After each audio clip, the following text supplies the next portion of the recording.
Bom dia, Teresa Roque. Muito obrigado por ter aceitado o meu convite. Bom dia, Ricardo. Obrigada pelo convite. Teresa, diga-me uma coisa. Como é que na sua vida, no seu percurso pessoal e profissional, quando é que sentiu que a questão da liberdade, da nossa liberdade e da liberdade no sentido lato da sociedade, era efetivamente importante? Muito bem. Sabe que, apesar de ser portuguesa, culturalmente eu acabo por ser não tão portuguesa como a maioria das pessoas poderiam achar.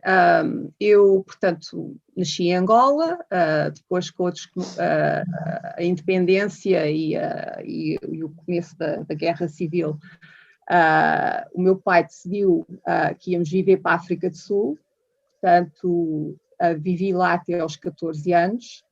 Depois vim para Portugal com 14 e estive cá só até acabar o liceu. Depois acabei por estudar lá para fora. Portanto, tirei a minha licenciatura em Inglaterra e o meu mestrado nos Estados Unidos. Portanto, ambos dois países onde, de facto, que prezam ou prezavam muito a liberdade. Acho que mesmo nesses países agora, hoje estamos a ver aqui alguns challenges a isso, mas já chegaremos a esse ponto. Eu por acaso nunca pensei que iria ia acabar por viver em Portugal e acabar por fazer carreira em Portugal, mas como se costuma dizer, a vida acontece enquanto estamos a fazer planos, não é? Portanto, eu acabei por fazer a minha vida cá em Portugal e achei, desde logo, coisas muito estranhas daquilo que eu estava habituada. Por exemplo, eu não percebia porque é que em Portugal o chamar alguém de liberal era uma ofensa. Era ofensivo. Enquanto para mim, quer dizer, o ser liberal e o permitir que as pessoas tenham a liberdade de expressar as suas próprias opiniões, diferentes pontos de vista, etc., era uma coisa que vem-nos enraizados desde a escola. Portanto, na escola, nós somos, ou pelo menos no ensino anglo-saxónico, nós somos estimulados pelos próprios professores para desafiar o professor, exprimir os nossos pontos de vista, obviamente baseado em factos. Não é só opiniões, não é? Tem que ser opiniões sustentadas. E não simplesmente estarmos ali na sala de aulas como alunos passivos, onde é o professor que fala e estamos lá todos a tirar os apontamentos e depois o professor sai e é isso que acontece. Não. Para uma pessoa ser um aluno premiado no ensino anglo-saxónico, tem que ir para além daquilo que o professor nos ensinou. Está a perceber? Portanto, esta noção da liberdade e de que a minha opinião conta e é importante, é uma coisa que eu cresci com isso. E, portanto, quando cheguei a Portugal e comecei a ver que o chamar alguém de liberal era uma ofensa, isto para mim não fazia sentido nenhum, porque foi justamente essa liberdade nos regimes democraticamente liberais e com economias de mercado a funcionar. Isto não é laissez-faire total. Economias de mercado a funcionar com estados sociais também robustos, não é? Isto é que permitiu o grande progresso que a humanidade teve nos últimos 150 anos. Portanto, como é que é possível que chamar alguém de liberal é um insulto? Depois, outra coisa, uma sociedade civil que não funcionava. Não tínhamos think tanks, não tínhamos associações de pais ou quer dizer, nos Estados Unidos há associações para tudo. Eu, nas minhas faculdades, tanto em Inglaterra como nos Estados Unidos, havia associações, até havia uma associação de berlindes, para quem quisesse jogar berlindes. Havia 200, 300 associações. Aqui temos uma sociedade civil, está melhor, estamos a melhorar, acho que estamos aí na direção certa, mas continuamos a ter uma sociedade civil muito fraca. E eu acho que, em parte, isto convém ao Estado. O Estado gosta que a nossa sociedade civil esteja dependente do Estado. Depois, eu sempre me interessei muito pela política, sempre. E eu não percebia como é que, não havendo think tanks em Portugal, como é que os políticos se preparavam. Portanto, alguém que fosse convidado para ser, sei lá, Ministro da Educação ou da Saúde, como é que se preparava para ser Ministro da Educação ou da Saúde? Se havia poucos estudos, não, enfim, isto dos think tanks é uma coisa relativamente nova. Portanto, chegavam lá, obviamente, iam se tornar reféns da máquina burocrática, porque era impossível, sem estudos científicos por trás e sem um pensamento prévio daquilo que a pessoa quer conseguir atingir, não é? Era impossível ter alguma liberdade. Era impossível um ministro ter alguma liberdade. Portanto, obviamente que ia se tornar cativo dos interesses já pré-instalados. Eu acho que foi essas três coisas. Depois, quando comecei a minha vida profissional, e isto aconteceu muito quando o meu pai faleceu, já lá vão 11 anos, e eu peguei nas empresas e éramos, na altura, acionistas maioritários do Banif e da Açoriana. Eu fiquei estupefacta com a falta de discussão que havia nos conselhos. Portanto, e isso, por acaso, quando estava aqui a preparar e a pensar em algumas mensagens que eu gostaria de deixar aqui, é engraçado como discussão e discussion, portanto, a tradução em inglês, são coisas ligeiramente diferentes. Um discussion em inglês é um confronto de ideias, não é? Uma partilha de ideias podem ser semelhantes ou diversas, mas não é uma coisa pessoal, não é uma discussão, enquanto a palavra discussão tem mais uma conotação negativa. Conflito. Não sei se me vão fazer entender. Claro, começa logo nessas coisinhas, está a ver? Portanto, pouca discussão. Na banca, então, muito pouca diversidade. Portanto, mulheres nos conselhos de administração na banca naquela altura era eu e acho que mais uma, na banca inteira portuguesa. Portanto, isso é... e depois, também,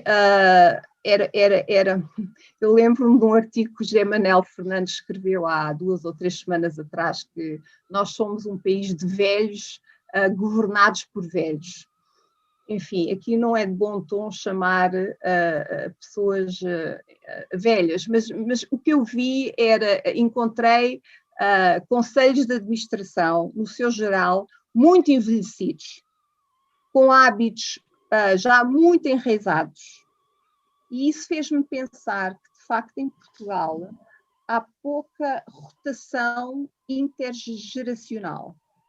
E quanto amigas minhas que tiveram percursos académicos semelhantes aos meus, portuguesas, que foram lá para fora, hoje já têm lugares e níveis de responsabilidade de empresas que em Portugal era impensável com a idade deles ou delas, a ver. Eu não acho isso bom, eu não percebo porque é que nós temos que ter 60 ou 70 anos para atingir o topo de uma carreira. Se uma pessoa com 30 e tal anos tiver esse mérito, vamos promovê-los, vamos dar-lhes essa responsabilidade. Ainda para mais num mundo que é cada vez mais governado por tecnologias e que estão constantemente em mutação. Portanto, eu não estou a dizer que a experiência não tem aqui um grande valor e um grande papel a desempenhar. Mas nós temos que começar a dar lugar aos jovens e aos jovens com muito talento, porque senão vamos começar a perdê-los. E estamos a perdê-los.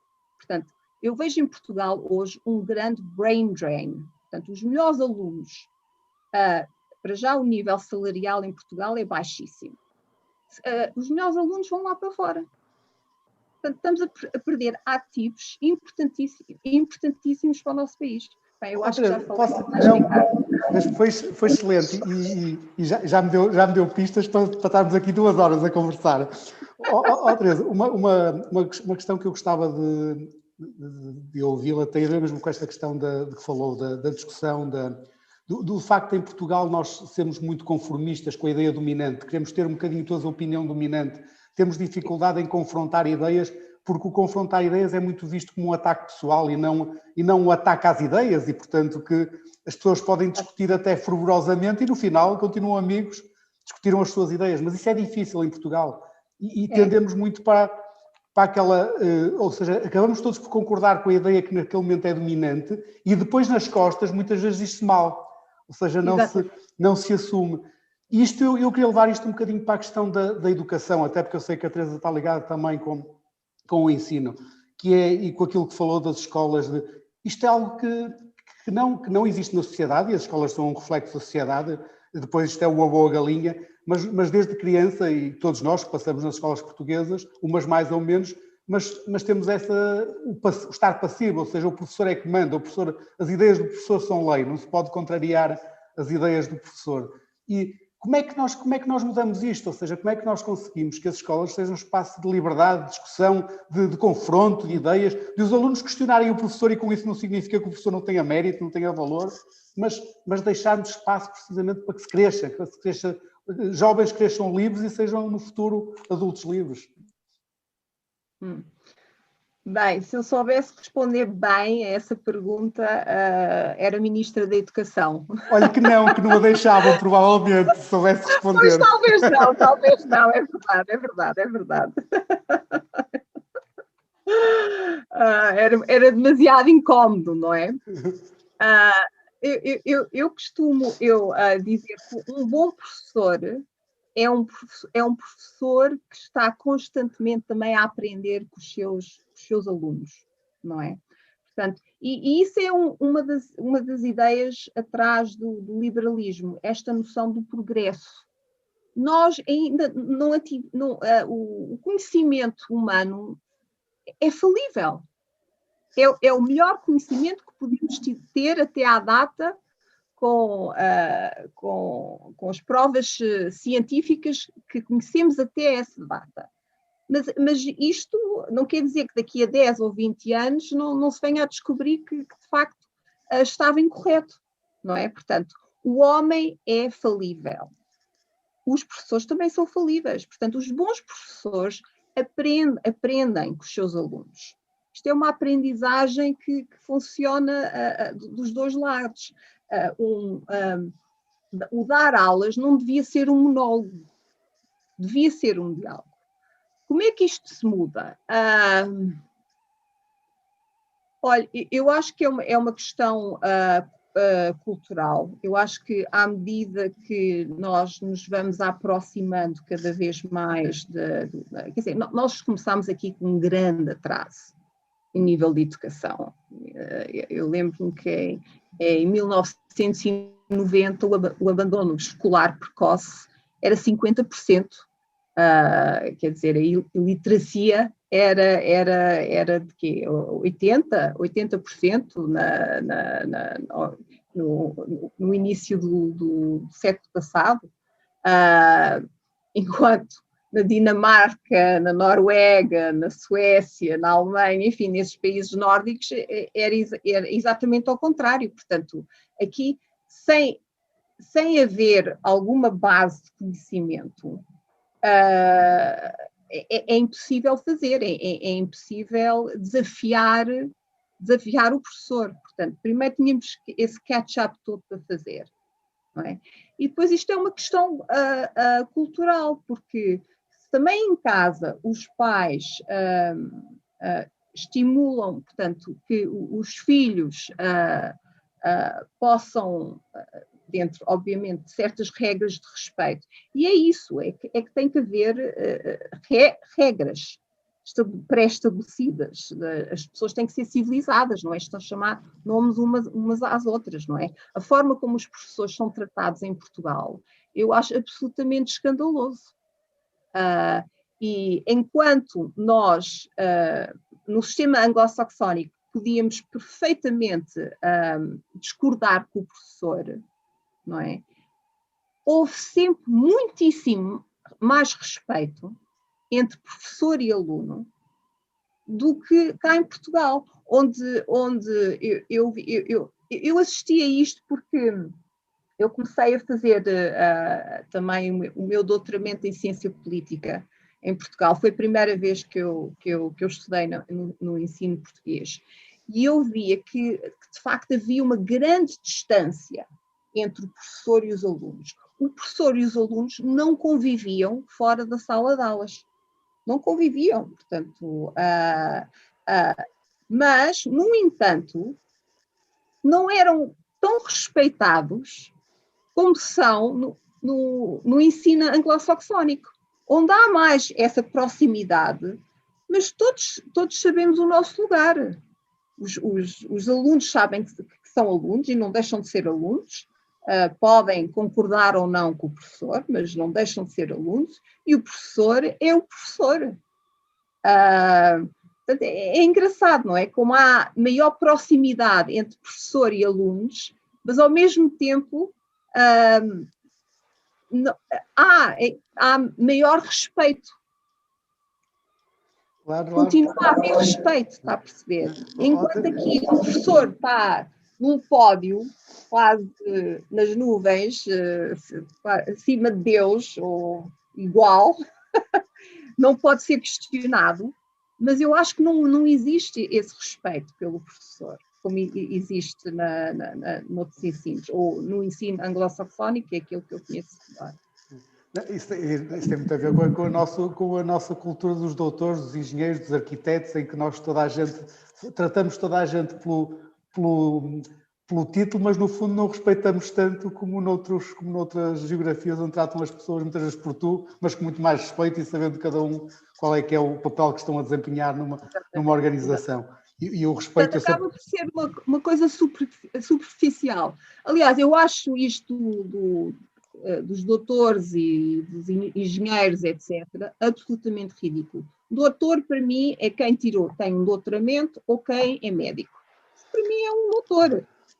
Quer dizer, alguém que tenha uma licenciatura ou um mestrado não é doutor. Eu sempre achei que quando as pessoas precisam de um título para serem respeitadas, alguma coisa já está falhado. Já. Absolutamente. Eu nisso tenho uma história muito engraçada, que tive um cliente meu que durante 3 anos, até terminarmos a relação sempre me chamou arquiteto. Eu sou economista, portanto, mas eu também... eu nunca me preocupei em dizer-lhe que era ou não, mas pronto, ele não devia ter achado que eu tinha cara de arquiteto e, portanto, para mim ia-se mudar ao mesmo o que ele me chamasse enquanto gostasse dos meus serviços, estava tudo bem. Mas uma questão que a mim pessoalmente, mais do que revolta, me entristece muito e tem a ver até com aquilo que aconteceu no último ano com a pandemia. E não é só em Portugal, é no mundo todo, mas em Portugal, porque é que me interessa mais, é o meu país, é a forma como como nós aceitamos tão facilmente que nos digam o que fazemos, o que não fazemos. Ainda recentemente, com o desconfinamento, parece que estamos todos à espera que nos digam se podemos ir a uma esplanada, se podemos ir cortar o cabelo, quem é que tem direito a trabalhar e quem é que não tem. E a passividade, eu mais que revoltado fiquei triste, a passividade com que nós aceitamos, como crianças mal comportadas, que alguém que tenha tanto ou menos conhecimento que nós, porque todos andam perdidos, e aí não é culpa de ninguém, assim, tudo andou perdido. Isto pessoalmente, enquanto cidadão e principalmente enquanto pai dos meus filhos, porque o futuro é deles, não é meu já, esqueceu-me muito. O que é que eu acho que eu acreditava que o país ia ter gente cada vez mais adulta, que valorizava o mérito, que era livre, e começa a temer que ainda andemos para trás. Não, pois, infelizmente nós ainda temos, e aqui foi bastante evidente, esta cultura muito parroquial de que o Estado é que sabe, o Estado é que manda, o Estado é que nos protege, e não gostamos de pensar pela nossa própria cabeça. Sabe, Ricardo, isso dá muito trabalho, pensar pela nossa própria cabeça. Mas enquanto isso for a cultura dominante, nós não nos vamos libertar deste estatismo em que vivemos em Portugal. Portanto, e depois, e não é só nível de sociedade civil, veja no Parlamento, quer dizer, não, o PS hoje em dia, com os seus amigos lá do Bloco de Esquerda e do PCP, não, quer dizer, não existe oposição. Talvez do Chega e da Iniciativa Liberal. Mas o PSD anda calado há 1 ano e meio. Qual é a alternativa ao PS? Diga-me. Isto é muito assustador. Isto é absolutamente assustador. Ninguém questiona, a grande parte dos média também não questionam, portanto, e eu que o Ricardo diz, andamos todos ainda um bocado aqui às escuras, todos, incluindo os cientistas. Portanto, isto é uma coisa nova, é óbvio que ainda não tivemos tempo suficiente para saber o que é que melhor vai funcionar ou não. Mas também já vimos que, por exemplo, esta coisa das vacinas, eu acho inacreditável como é que isto está a ser feito em Portugal, e quase como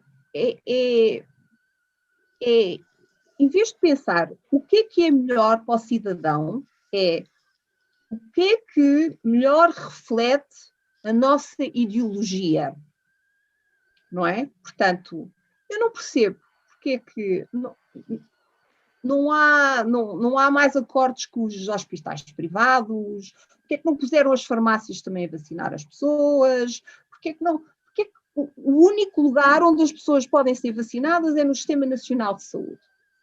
Eu não estou a dizer que o Sistema Nacional de Saúde não seja uma coisa essencial. É absolutamente essencial. Mas o mais essencial agora é conseguir vacinar o máximo número de pessoas possível quer dizer, para atingirmos esta imunidade de grupo, etc. Portanto, mas isto está a ser tudo feito de uma forma quase ideológica socialista. Porquê? As políticas públicas têm que ser medidas de o que é que funciona e tem que se pôr o indivíduo, o cidadão, no cerne da questão. Como é que eu vou prestar o melhor serviço aos meus concidadãos? Com que políticas públicas? E não é ver isto através de olhos ideológicos, está a ver? Tem que ser o Estado a prestar tudo. Bem, Teresa, e numa situação de pandemia, que é uma situação gravíssima, nós, enquanto país, deveríamos pensar precisamente não no Serviço Nacional de Saúde, mas no Sistema Nacional de Saúde. E o sistema é muito mais do que serviço, é o público, é o privado, é o social, é o militar, é todos os recursos existentes, até mesmo empresas que têm competências em logística, têm competências em planeamento, que poderiam e deveriam muitas vezes ser chamadas a ajudar, a contribuir, e eu tenho a certeza que o fariam muitas delas com muito boa vontade, para que as melhores soluções estivessem disponíveis, porque é isso que nós queremos, no fim do dia queremos que os cidadãos sobrevivam uns e que tenham saúde e que tenham uma melhor vida económica, é isso que nós, principalmente numa situação destas, e portanto isso é algo que é infelizmente muito grave. Teresa, mas eu também gostava de lhe perguntar uma coisa, eu apesar de toda esta tristeza, sempre fui um otimista e continuo a ser um otimista, e é algo que eu sempre acompanhei, e tenho a certeza que a Teresa até se calhar mais do que eu, ao longo da minha vida pessoal e profissional, sempre acompanhei os jovens, e é algo que eu não tenho dúvidas nenhumas, não é por simpatia.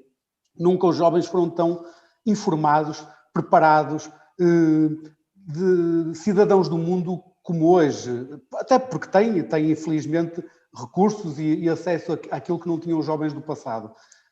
A minha questão é, nós enquanto país, e eu acho que alguns deles vão sempre contribuir para o país, até porque esta questão portuguesa de que o país está-nos um bocadinho na alma, portanto, nós podemos ir para o outro lado do mundo, mas voltamos sempre aqui.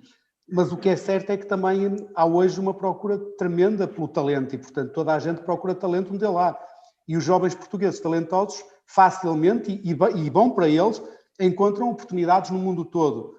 Eu costumo dizer, isso não é mau, pelo contrário, eu gostava que todos eles fossem para o mundo, gostava que depois viessem para Portugal, ou usassem o conhecimento que têm para ajudar Portugal também a desenvolver-se. Como é que a Teresa tem visto esta evolução dos jovens, até porque pelo papel que tem no ensino também tem acompanhado? Eu vejo que, por um lado, sim, os jovens estão muito mais informados do que estavam os jovens da minha geração e da sua. Por outro lado, há muita desinformação. Há muita desinformação. E eu aqui não estou só a falar do fake news. Fake news, nesta bola de desinformação, é quase mínimo, não é? E, portanto, é cada vez mais premente que a escola consiga desenvolver capacidades de pensamento analítico e uma forma de que os jovens possam ver o que é opinião do que é facto. Ok? E como ir fazer esse check. Porque a grande maioria dos jovens hoje em dia, não é só dos jovens, a grande maioria das pessoas hoje em dia obtêm as suas notícias através dos meios sociais, as redes sociais. Okay? Isto tem um perigo, porque há uma tendência, porque as pessoas gostam de ver suas opiniões validadas. Portanto, encaixam-se nestes silos, nestes echo chambers, de pessoas que partilham também as suas próprias opiniões. E o problema é que dentro destes echo chambers, como todos partilham a mesma opinião, não há lugar para discordância. Não existe. Portanto, estão cada vez mais convencidos da sua verdade e que a sua verdade é a única verdade. Está a ver? E isto está a resultar que a sociedade esteja cada vez mais polarizada. E a esquerda e a direita, isto torna-se uma conversa de surdos. Porque nem conseguem comunicar uns com os outros. E isso vê-se muito nos Estados Unidos. Mas Portugal também há de lá chegar. Nos Estados Unidos e a Inglaterra também, já vejo isso. Geralmente estas grandes tendências começam nos Estados Unidos e depois vão se espalhando para a Europa. E isso eu vejo isso como um grande perigo, porque o que conta no conhecimento é o conhecimento válido, não é? E validado com fatos. Não é opiniões e temos que, as escolas têm uma obrigação moral de ensinar os jovens a conseguir distinguir as diferenças. E eu acho que ainda não estão a fazer esse serviço. E eu até diria também uma coisa assim, não só a importância de distinguir as diferenças, mas também questionarem e não aceitarem mesmo muitas vezes como verdade até o facto, que às vezes é apresentado como facto, porque quando nós questionamos, quando nós tiramos a nossa própria conclusão, até porque os factos, apesar de tudo, o mesmo facto de pessoas diferentes não têm o mesmo resultado nem a mesma interpretação, não é? E, portanto, claro, exatamente. É algo que a mim me preocupa muito, é o não se questionar, o não se querer saber, o não se pôr em causa, o não se dar uma opinião, às vezes o não se discutirem opiniões diferentes é chegar a uma conclusão, e portanto isso sempre senti que em Portugal não temos, mas acho, apesar de tudo, e voltando àquilo que dizia, e a Teresa tem razão, ou seja, nós vivemos numa sociedade também que é mais, às vezes, nós achamos que é mais perigosa para os jovens, se calhar também quando nós éramos jovens alguém nos dizia que era mais perigosa para nós, mas apesar de tudo eu acho que os melhores dos melhores que sempre houve, em todas as gerações, há os melhores, e hoje são mais os que são melhores e são mais aqueles que têm uma opinião forte, que procuram, que discutem, e portanto pelo menos quero ter essa, nem que seja essa ilusão, mas acho que não é ilusão, acho que é verdade. Não tem razão, Ricardo. E portanto, isto começa na educação. Isto para mudarmos hábitos culturais, para já não é uma coisa que se muda de um dia para o outro, mas começa em dotar as pessoas com maior educação e lhes passar a mensagem que não é má educação com um confronto de ideias, desde que cumpra certas regras de respeitabilidade, não é? Teresa, se nós vimos bem, até o facto de em Portugal finalmente termos um partido liberal, coisa que parecia uma impossibilidade há uns anos, não era há muitos anos, era há uns anos, há poucos anos, o de ter nascido Mais Liberdade, um think tank liberal e que preza a liberdade, ou seja, e a adesão fortíssima que teve, que para mim foi uma surpresa completa, 5 mil membros fundadores é algo que eu fiquei impressionado, fiquei agradavelmente impressionado, fiquei muito contente. Significa que algo está a mudar, apesar de tudo, e eu tenho algumas pessoas que estão envolvidas em algum tipo de iniciativas e dizem que cada vez têm mais jovens a aparecer, portanto, ou seja, há, apesar de tudo, algo que está em mudança em Portugal. Pode demorar muito tempo, se calhar vai demorar muito tempo, mas está a acontecer alguma coisa diferente, efetivamente. Está. Porque eles agora têm é o que o Ricardo disse, eles agora têm acesso a podcasts, cursos online, informação que para nós, se quiséssemos a informação, tínhamos que ir à biblioteca. E muitas vezes a biblioteca nem tinham os livros, não é? Portanto, e comunicam muito com jovens lá fora. Portanto, que têm outra postura no mundo, outra forma de ver o mundo, portanto, culturalmente isto começa-se a pegar, não é? Esta questão de, não, olha, vamos confrontar estas ideias. Vamos confrontar estas ideias. É por isso que eu acho que esta moda do politicamente correto e de que a universidade tem que ser um safe space. É assustador. É absolutamente assustador. Isto, quer dizer, é uma censura total. É contra a natura. A universidade é um espaço de discussão, de reflexão, de pôr tudo em causa, não é de aceitar a ideia dominante. Obviamente, e o que é isto? Não se pode ofender, mas a ofensa é uma coisa subjetiva. Agora, só porque alguém diz que se sente ofendido, uma pessoa não pode dizer isso? Mas que raio! Quer dizer, isto está-se a espalhar. E é um movimento que tem-se vindo a espalhar desde os anos 70 nos Estados Unidos e que está cada vez mais a tomar conta das universidades e das escolas. Portanto, quer dizer, logo as universidades e as escolas, e não é só as universidades e a escola, é os média, é Hollywood, portanto, tudo onde se difunde o conhecimento. Esta moda do politicamente correto está a ficar cada vez mais dominante. Eu lembro-me quando, há 2 anos, decidi, eu como gosto de estar sempre a aprender e aprender coisas novas, decidi, olha, que ia me inscrever, inscrevi-me ou candidatei-me ao Executive MBA em Oxford.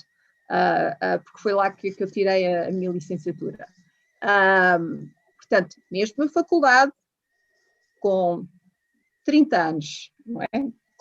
Entre a licenciatura e o tal Executive MBA. Eu digo-lhe uma coisa, Ricardo, os meus colegas mais intratáveis eram os americanos e os ingleses, porque levavam-se tão a sério, tão a sério, tão a sério, e uma pessoa tinha que pensar 10 vezes antes de dizer alguma coisa, porque podia ofender este lado ou aquele. Quer dizer, os ingleses perderam aquela grande coisa que eles tinham de saber de se rir deles próprios, não é? Portanto, tudo era num discurso do politicamente correto. Portanto, eu acabava por me dar, era sei lá, com os russos e com os que vinham da Europa do Leste. Mentes mais livres, está a ver? Claro, e tem uma razão, é que eles sabem bem o que é que foi estar tanto tempo sem liberdade e, portanto, valorizam-na. Isto tem muito a ver. Exatamente, é isso mesmo. Estamos a terminar, isto passa muito rápido. Nós, agora falando aqui nos liberais em Portugal, ou seja, somos um bocadinho como os gauleses no tempo em que o mundo era todo romano. E a Teresa acredita que esta aldeia de irredutíveis vai efetivamente crescer e vai conseguir ter algum sucesso neste mundo romanizado em que vivemos. Acredito. Não... Tenho que acreditar e tudo farei para que isso aconteça e certamente... acho que isso vai acontecer. Digo-lhe uma coisa, as nossas boas universidades cá em Portugal não ficam nada atrás das melhores faculdades que existem nos Estados Unidos e Inglaterra. Os alunos saem muitíssimo bem preparados. Temos que desenvolver mais apetência para o risco, para as pessoas quererem ser empreendedoras. Isso era uma coisa que eu gostava de tocar nesse ponto, que cá há muita esta coisa do falhar, não se pode falhar, e o falhar é, se uma pessoa comete um erro ou se vai à falência ou qualquer coisa, é um estigma para a vida. Não pode ser assim. Quando uma pessoa falha ou quando uma pessoa erra, aprende. Claro que meu pai costumava dizer, nós aprendemos com os nossos erros, não é com os nossos excessos.